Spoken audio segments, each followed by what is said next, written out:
Tonight, the parents of an Era elementary school student have filed a lawsuit against the Rensselaer City School District, alleging their 11-year-old autistic son was assaulted by school staff members. Dan Levy today sitting down with their family to find out more about this alleged incident that they say took place more than a year ago. But even after a year, it has left their son with lasting physical and emotional scars. Dan's now joining us here in the studio with the details. Dan, pretty heartbreaking. It really is. Steve, Rachel, good evening. You know, Lark and Todd Ritecki say their son Bowden suffered a brain injury, a concussion, a damaged shoulder, and greater speech impediments because of what they say happened to him near the end of the school day in February 2024. I usually like shape. Bowden Ritecki is 11 years old, currently a fifth grader. More than a year ago, he came home, told his mom he had a bad day in school. So Bowden comes into, was walking home from school and comes into our house just in tears and immediately hugs me. And just says, I don't think my teachers like me very much. At the time, Lark Ritecki was vice president of the Rensselaer City School District. She says school staff in the elementary school assaulted her son, leaving him with physical injuries and emotional trauma.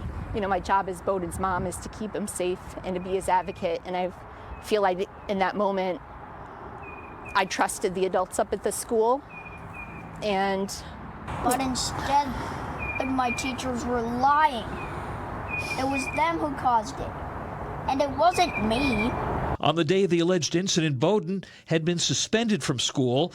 Because of his autism, though, he was unable to explain to his parents what had happened.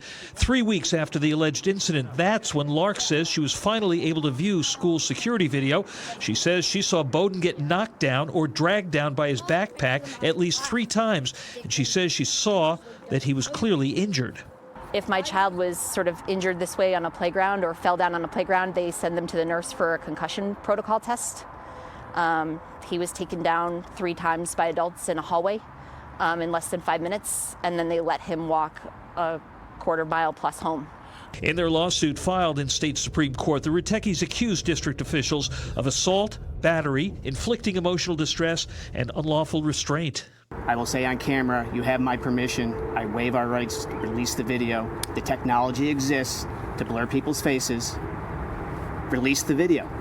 Let other people decide if you did the right thing.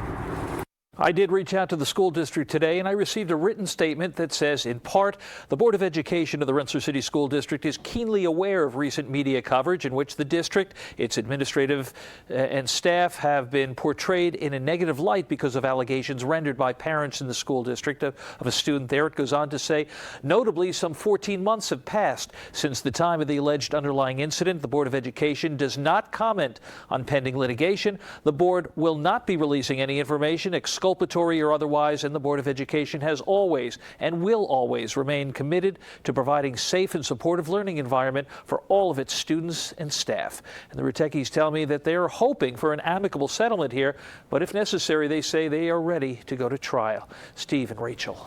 Dan, thank you so much.